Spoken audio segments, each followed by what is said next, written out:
Bonjour, nous continuons donc, nous sommes dans la déification de l'homme. Je vous ai déjà parlé de la décentration et de la recentration, de la méditation transcendantale, du yoga, de l'hypnose, des hommes qui ont été les précurseurs de cette déification de l'homme, de la puissance mentale. Et je voudrais continuer par rapport à la puissance mentale. Actuellement, la science s'empare du domaine spirituel avec ce qu'on appelle la science religieuse ou plus souvent la science du mental. C'est-à-dire que psychologie et religion sont confondues. Il existe des énergies nouvelles dont nous ne nous sommes jamais occupés auparavant. Pour que vous compreniez bien, c'est en fait à partir de la prophétie, des vraies prophéties qui se sont réalisées, que les scientifiques se sont intéressés au mental et au religieux. Alors la science du mental enseigne que la puissance créatrice suprême et originelle de l'univers est un principe cosmique. Ce n'est plus une personne, Dieu, c'est un principe cosmique. Et ce principe, non seulement il est présent dans tout l'univers, mais il est présent en chacun de nous. Et donc, cette science explique que tout homme maîtrise ou est capable de maîtriser le cours de son existence au moyen de processus mentaux qui fonctionnent en accord avec cette loi cosmique universelle. L'homme, par la pensée, peut traduire dans la réalité tout ce qu'il désire. La foi n'est plus placée en Dieu, mais elle se place au-dessus de Dieu. Et donc, cette manipulation amène, force Dieu à faire ce que nous souhaitons qu'il fasse. Donc ce n'est plus la foi en Dieu, mais c'est la foi en nous-mêmes. Et donc nos prières se transforment, elles dictent à Dieu notre solution au problème. De nouveau, une citation, un ego sain vous rend plus réceptif aux influences qui vous guident et qui proviennent d'un monde hors de notre portée. Des forces invisibles nous influencent constamment. Je peux avoir une foi qui augmente considérablement mes pouvoirs sous-entendus humains, matériels. Je suis en permanence le maître de mon destin, je suis le capitaine de mon âme. C'est ce fameux Napoléon Hill dont je vous ai cité déjà des extraits la dernière fois. Or, ces propos, je suis en permanence le maître de mon destin, je suis le capitaine de mon âme, ces propos se retrouvent, ce sont les objectifs de tous les sorciers. Donc, programmation mentale et foi sont pour ces gens une seule et même chose. Et même les enfants sont menacés. Une certaine Gloria Steinem a écrit « D'ici l'an 2000, je l'espère, nous apprendrons aux enfants à placer leur foi dans le potentiel humain et non en Dieu. » Satan a dit clairement qu'il serait semblable au Très-Haut. Donc nous sommes vraiment en présence d'une séduction. Maintenant, j'aborde la parapsychologie. Donc aujourd'hui, c'est un petit peu la suite du précédent. La prophétie est étudiée en laboratoire. C'est ce qu'on appelle la précognition. Le terme de cognition, en français, veut dire la connaissance, cognitif c'est l'adjectif qui l'accompagne, précognition, la connaissance avant. Donc un phénomène parapsychologique qui consiste à connaître ce qui va arriver, qui nous arrive tout droit d'Amérique du Nord. Voisin de cette précognition, la télépathie, ce terme vous est probablement familier, un système de communication à distance par la pensée, vous est probablement moins familier ce qu'on appelle la télékinésie, c'est le mouvement spontané d'objets sans absolument aucune intervention humaine, et j'atteste que c'est une réalité que nous avons malheureusement vécue il y a très longtemps dans ma famille. Le but réel est donc de nier tout ce qui est surnaturel pour développer uniquement le potentiel humain, peu importe si les révélations sont contraires à la parole de Dieu. Je prends un exemple qui s'est déroulé aux États-Unis il y a quelques années. Ces scientifiques ont réuni une équipe de médiums qui leur ont servi de cobayes.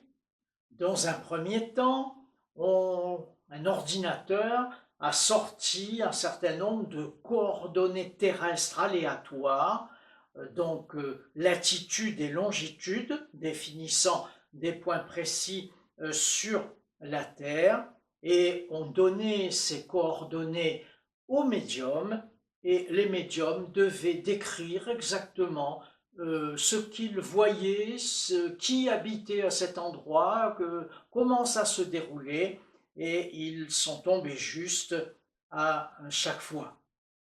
Et puis, à un moment donné, certains de ces médiums ont précédé l'ordinateur et ont sorti les données que l'ordinateur allait cracher peu de temps après, données tout à fait aléatoires.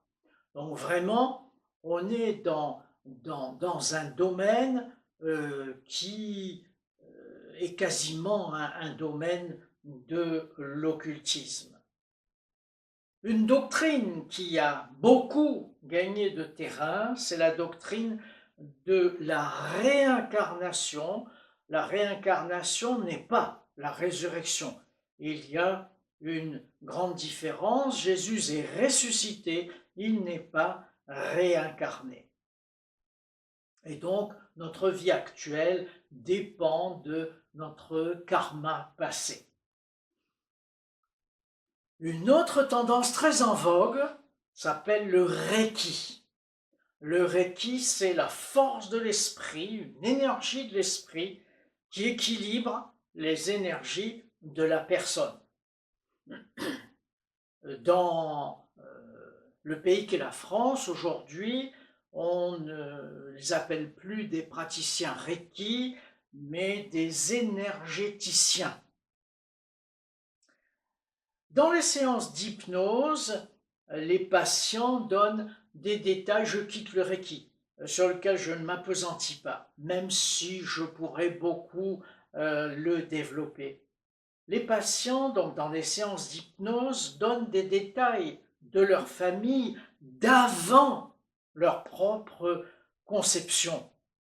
Spontanément, ils ne peuvent pas les connaître. Donc, tous ces éléments nous amènent à la puissance que l'Antéchrist est en train de développer et qui est évoquée dans l'Écriture. L'apparition de cet impie se fera par la puissance de Satan avec toutes sortes de miracles, de prodiges mensongers, avec toutes les séductions de l'iniquité. C'est ce que Paul écrit dans la deuxième aux Thessaloniciens au chapitre 2. Donc aujourd'hui, ce qu'on constate, c'est que la science accepte les miracles des médiums, elle minimise les miracles de la puissance divine. Et le développement de la science-fiction, dans lequel nous avons aujourd'hui pratiquement tous été plongés, ou en tout cas nous savons que ça existe, il y a plein de films de science-fiction, a rendu crédible tout cela. Dernier point que j'aborde dans la déification de l'homme, c'est ce qu'on appelle la visualisation. Elle est la puissance de l'imagination que l'on identifie à tort comme la puissance du Saint-Esprit. En magie blanche ou en magie noire, visualiser, c'est le moyen le plus rapide pour entrer en contact avec les entités spirituelles. Et c'est ce qu'on apprend en tout premier. Donc on demande à propos de la personne sur laquelle on veut travailler ou sur laquelle on veut jeter un sort ou faire mourir ou faire revenir, peu importe, on va demander soit un objet qui est personnel à la personne, soit des photos. Et si vous amenez une photo dans laquelle il y a une série d'autres personnes, par exemple la famille, photographiée avec, le médium va vous demander si vous avez plutôt une photo individuelle de la personne. Et c'est à partir de cet objet ou de cette photo que le médium va travailler. Il va la visualiser et il va créer la réalité. Donc, si nous pouvons changer les gens par la visualisation, alors nous sommes des dieux. Et avec la visualisation se développe un mouvement qu'on appelle la guérison intérieure. Ce mouvement vient de la sorcellerie ou vient du chamanisme. En principe, et quand on regarde attentivement en quoi il consiste, c'est différent des types de relations d'aide et que l'on trouve dans les milieux évangéliques, c'est différent. En fait, la guérison intérieure enseigne que chaque cellule de notre corps entend nos propres paroles. Et donc, c'est en quelque sorte une déification de nous-mêmes. La déification de soi est d'ailleurs une forme de bouddhisme. Et c'est une manière de se hisser au rang de Dieu. Cette doctrine nie la mort et la résurrection de Jésus. Aux États-Unis, dans la fin des années 50, les années 60, on a beaucoup utilisé cette drogue qui s'appelait le LSD, et à partir de là a été mis au point une méthode de renaissance pour la guérison de la mémoire. Et donc cette méthode attribue à la naissance des vertus. Or, les vertus qu'elle lui attribue étaient déjà dans les cultes antiques, notamment ceux de la fertilité. Donc, revivre la naissance par l'imagination est en fait une expérience mystique. Et dans la majorité des cas, ce sont souvent les mêmes souvenirs qui remontent à propos de la prière. Je te prie, Seigneur, d'effacer toute la culpabilité que j'ai endossée pour les douleurs d'accouchement que j'ai provoquées à la mère. Donc le passé est recréé par la visualisation d'un Jésus qui vient à la source des souvenirs. Et c'est l'enfant intérieur qui reçoit la guérison. C'est un processus différent de celui de l'analyse transactionnelle. Donc en fait, c'est théologie. ou ses manières de procéder relèvent de l'humain et non d'une recherche de la vérité. C'est donc au final rencontrer son propre Jésus, celui que notre imaginaire ou nos pensées fabriquent. Donc prudence. Prudence aussi avec ceux que vous avez peut-être rencontrés et qui vous déclarent ostensiblement qu'ils ont vu Dieu le Père, ce qui est contraire à ce que l'Écriture affirme. Ou bien ceux qui reçoivent toutes les minutes dans l'Église une image. Prudence avec ces gens. Il peut y avoir une vision avec une très forte lumière, beaucoup de lumière, mais Dieu ne dévoile pas son visage.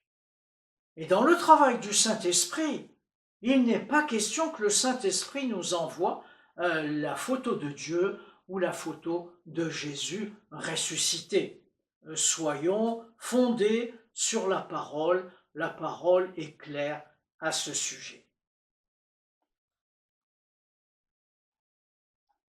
Je vais encore aborder avec vous scientisme, chamanisme, puissance.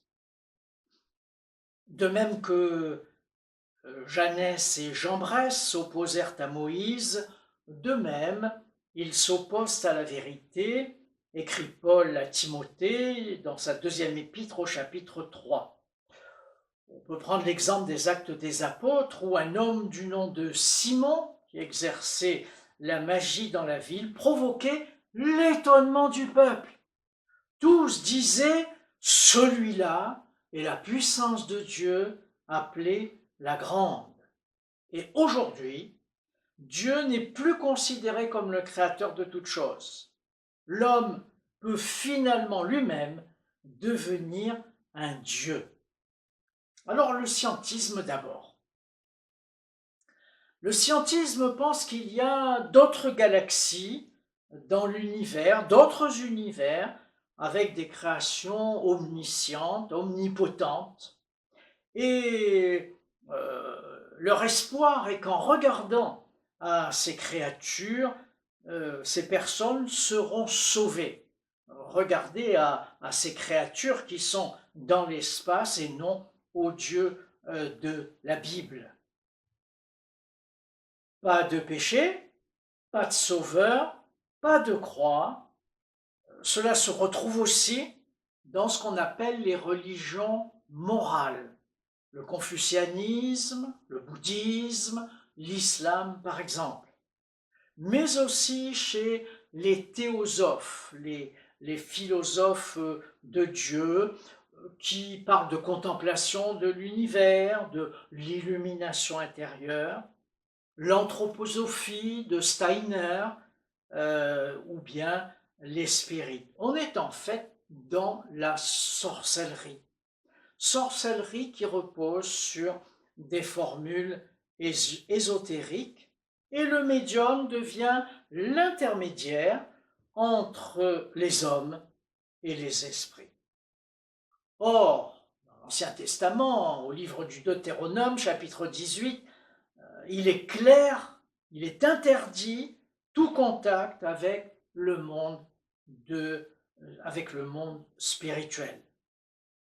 Il y a 1 an ou 2 ans, dans la région, a eu lieu un séminaire animé par un pasteur américain qui a déclaré ceci: du moment qu'une personne croyante est décédée, parce qu'elle est croyante, vous pouvez parler avec elle, et que lui-même aurait été en contact avec Enoch, qu'il l'aurait d'ailleurs télétransporté, et également qu'il aurait eu une longue conversation avec un vieux pasteur décédé qu'il connaissait.